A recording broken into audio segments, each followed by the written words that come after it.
Warga kota Tanjung Pinang, Kepulauan Riau, Kepri, kembali digemparkan dengan penemuan mayat.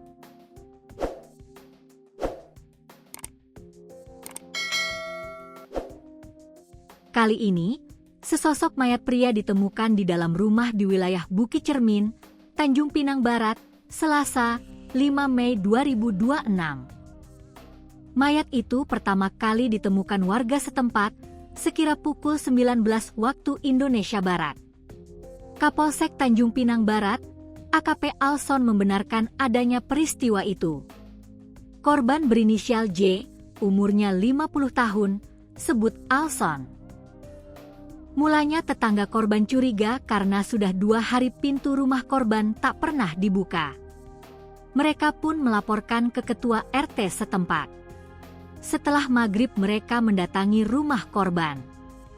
Warga dan perangkat setempat mengetuk pintu korban, namun tidak ada jawaban dari dalam rumah. Sementara kondisi rumah gelap, jelas Alson. Mereka berinisiatif melihat korban lewat jendela, sembari menyorot ke arah dalam rumah menggunakan senter handphone. Warga pun dibuat kaget setelah melihat korban sudah dalam posisi telungkup di dalam kamar.